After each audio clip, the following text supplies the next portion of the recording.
Bismillahirrahmanirrahim. Assalamualaikum warahmatullahi wabarakatuh. Nah, anak-anak, alhamdulillah pada kesempatan hari ini kita masih belajar secara home learning. Mari kita awali kegiatan hari ini dengan membaca basmalah bersama-sama. Bismillahirrahmanirrahim. Untuk melanjutkan, kita akan doa sebelum belajar. Allahumma ya alimu alimna ma zahilna wa zakirna ma nasina wa rafa'na bima 'allamtana innaka antas samiul alim. Oke, anak-anak, setelah kita berdoa, kita akan mulai pembelajaran hari ini, yaitu tema ke-6, subtema kedua pada pembelajaran kedua dan ketiga ya. Nah, anak-anak, sebelum berlanjut ke materinya, Ibu minta semuanya jangan lupa tersenyum ya, dan jangan lupa semangat ya. Baik, untuk materi hari ini tujuan pembelajarannya yaitu pembelajaran bahasa Indonesia, yaitu mendengarkan dan menjawab pertanyaan sesuai dengan teks. Kemudian yang keduanya yaitu menentukan sikap yang sesuai dengan aturan. Kemudian yang ketiga yaitu pembelajaran matematika, membaca penjelasan tentang cara menjumlahkan berat dalam suatu kilogram ya. Itu adalah kegiatan tujuan pembelajaran hari ini ya. Nah, kita harus menjaga kebersihan kandang hewan peliharaan.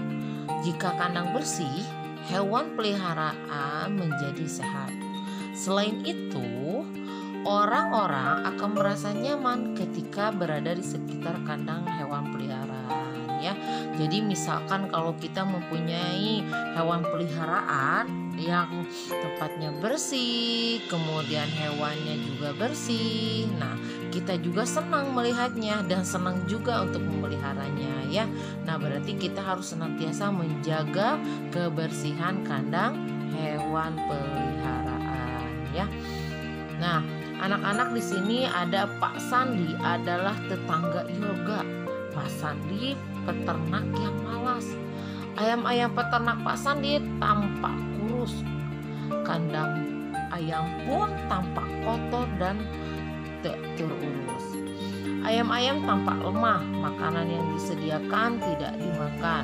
Sisa makanan menumpuk menambah bau busuk di sekitar.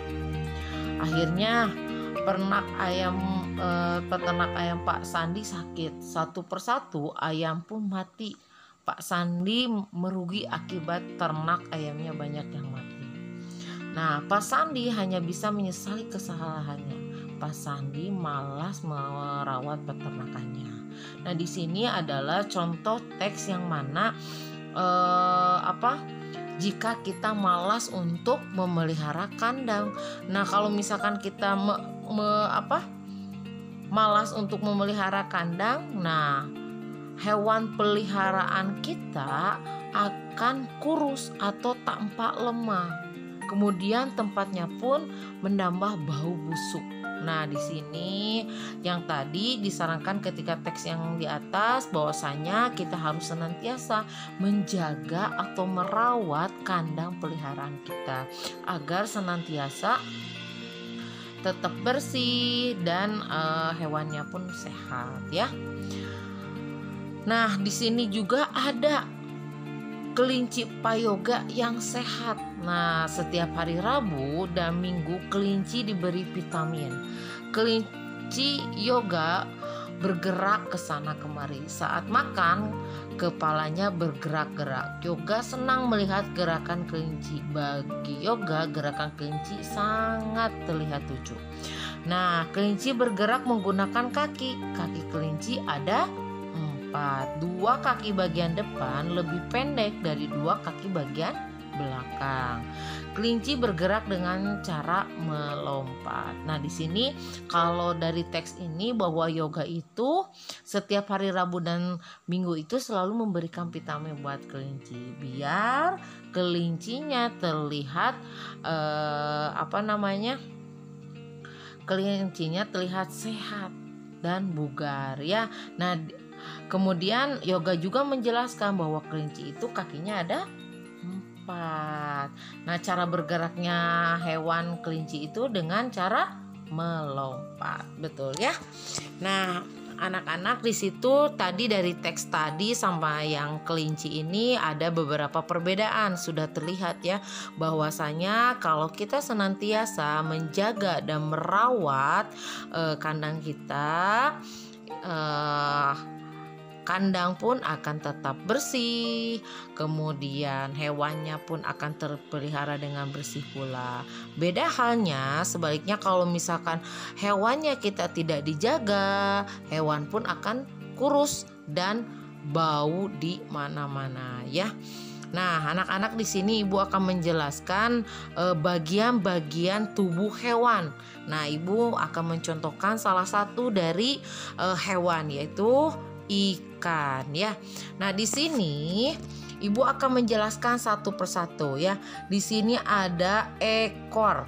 Nah, nanti Ibu akan menjelaskan apa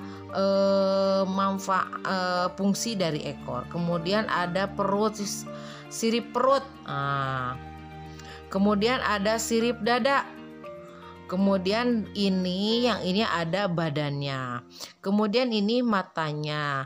Kemudian yang ini kepalanya.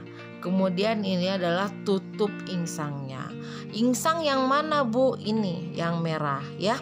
Itu adalah insang. Dan mereka dari bagian-bagian tubuh ini mereka mempunyai fungsi-fungsi yang berbeda ya. Nah, apa aja sih fungsi-fungsi dari ikan? Nah, fungsi-fungsi bagian dari tubuh ikan, nah insang yaitu untuk bernapas. Kemudian kalau mulut untuk makan. Nah, sirik pada bagian badan. Nah, yang tadi ya sirik bagian badan itu adalah untuk melindungi badannya. Nah, kemudian kalau ekor, kalian pasti tahu ekornya yang mana. Kalau ekor itu untuk membelok-belokkan badannya atau untuk membelok-belokkan ya. Kemudian sirip yaitu untuk berenang. Nah, ini adalah fungsi-fungsi dari tubuh ikan. Jadi mereka itu fungsi bagian-bagian dari tubuh ikan itu mempunyai fungsi-fungsi yang berbeda ya. Nah, setelah kalian bisa menjelaskan ini, jadi kalian jadi tahu ya ada fungsinya. Fungsi matanya buat apa? Pasti untuk melihat ya kalau mata. Siripnya untuk apa? Mulutnya untuk apa? Ekornya untuk apa? Nah, begitu juga dengan manusia. Manusia pun mempunyai bagian-bagian tubuh. Nah, misalkan seperti tangan untuk mengambil, kemudian kaki untuk berjalan, kemudian matanya untuk melihat, hidungnya buat apa? Untuk mencium, kemudian telinganya untuk apa? Mendengar ya. Jadi bagian-bagian tubuh itu mempunyai fungsi-fungsi masing-masing ya. Berbeda juga dengan tadi ada kelinci ya. Kelinci itu alat gerak mereka bergeraknya dengan melompat ya kalau kelinci. Jadi dia menggerakkan tubuhnya menggunakan kaki. Beda dengan ikan ya. Kalau ikan itu bergerak bisa membelok-belokkan badannya itu menggunakan ekor ya. Nah, itu adalah fungsi-fungsi dari bagian tubuh ikan ya. Nah, setelah tadi penjelasan dari fungsi bagian tubuh ikan, nah di sini Ibu akan menjelaskan bagaimana cara membiasakan mentaati peraturan. Nah, yang pertama yaitu belajar dengan tekun. Kemudian yang kedua tidak terlambat datang ke sekolah. Kemudian yang ketiga mengerjakan semua tugas dari guru. Kemudian yang keempat yaitu menghormati guru. Kemudian yang kelima adalah menjaga ketertiban. Nah, di sini penjelasan untuk mentaati peraturan sudah dijelaskan waktu kemarin ya. bagaimana sih kita cara mentaati peraturan gitu ya. Belajar dengan tekun, misalkan kita ketika ada tugas Google Classroom atau misalkan ada kegiatan Zoom, kita harus betul-betul belajar dengan tekun ya. Jangan ada yang tidur, misalkan di-off-kan kameranya, itu tidak boleh. Kemudian tidak terlambat datang ke sekolah atau tidak terlambat mengikuti kegiatan sekolah. Misal waktu apel pagi atau ketika Juman waktunya jam 7.30, kita harus segera standby ya Zoom kita. Kemudian misalkan ketika tugasnya dalam Google Classroom, kalian harus senantiasa mengumpulkan tugasnya ya. Nah, sekarang yang ketiga, mengerjakan semua tugas dari guru. Nah, jadi tugas-tugas kalian yang kemarin sudah dijelaskan oleh Ibu, bahwasanya tugas itu selain melatih kalian untuk materi, juga mengerjakan tugas itu absen ketika kalian mengerjakan tugas. Jadi Ibu minta kerjakan semua tugasnya dengan baik ya. Kemudian jangan lupa menghormati guru. Bagaimana sih cara menghormati gurunya? Misal nih ketika kegiatan Zoom, kalian tidak asal mengechat di bagian kolom chat ya. Misalkan yang tidak ibu guru sedang menerangkan, kalian malah chat-chatan di dalam kondisi Zoom. Atau misalkan meng-off-kan kamera ya. Ketika ibu guru menjelaskan, kalian malah meng-off-kan kamera. Nah, kemudian yang kelima, menjaga ketertiban. Nah, menjaga ketertiban di sini yaitu ketika Zoom kalian tetap posisi rapi, tidak ada yang ngobrol saat Zoom ya. Jadi kalian betul-betul fokus untuk mengikuti kegiatan sekolah. Nah, itu adalah bagaimana cara kita membiasakan mentaati peraturan ya. Nah, ini proyek 1. Anak-anak di sini ada wortel merupakan makanan kelinci. Yoga minta ibu membelikan wortel saat berbelanja di pasar. Wortel ditimbang menggunakan timbangan. Nah, wortel ditimbang menggunakan timbangan. Wortel dimasukkan ke dalam wadah. Untuk mengukur berat wortel digunakan anak timbangan. Berat masing-masing anak timbangan adalah 1 kilo. Nah, ini adalah anak timbangannya. Ini adalah anak timbangan ya. Nah, bila diperlukan 2 anak timbangan untuk mengukur berat wortel, berapa wortel yang ibu beli? Nah, jadi kan 1 anak timbang ini adalah 1 kilo. Nah, ibu berat. Jadi ibu memakai 2 anak timbangan. 1 anak itu adalah 1 kilo. Jadi kita akan menjawab. Nah, 1 kilo ditambah 1 kilo sama dengan 2 kilo. Jadi 1 tambah 1 sama dengan 2. Jadi ibu membeli wortel sebanyak 2 kilo ya. Kalau semisal nih anak timbangannya itu ibu simpan 3. Nah, jadi cara menghitungnya 1 kilo ditambah 1 kilo ditambah 1 kilo sama dengan 3 kilo ya, seperti itu.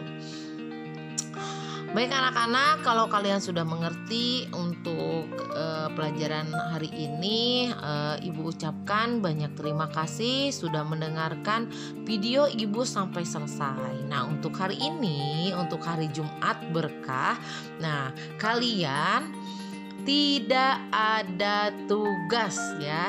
Sekali lagi, kalian tidak ada tugas. Jadi cukup kalian menyimak video dari ibu, kemudian nanti kalian tulis di kolom komentar di YouTube, kolom komentar, semisal 2A Almaira sudah menyimak ya. Jadi kalian absen kehadiran kalian, yaitu tulis di kolom chat, di kolom komentar ya, dengan nama kelas, kemudian nama, kemudian sudah menyimak. Baik, terima kasih anak-anak. Untuk hari ini Ibu akhiri kegiatan hari ini dengan membaca hamdalah bersama-sama. Alhamdulillahirabbil alamin. Ditutup dengan doa kifaratul majlis. Subhanakallahumma wa bihamdika asyhadu an la ilaha illa anta astaghfiruka wa atubu ilaik. Assalamualaikum warahmatullahi wabarakatuh.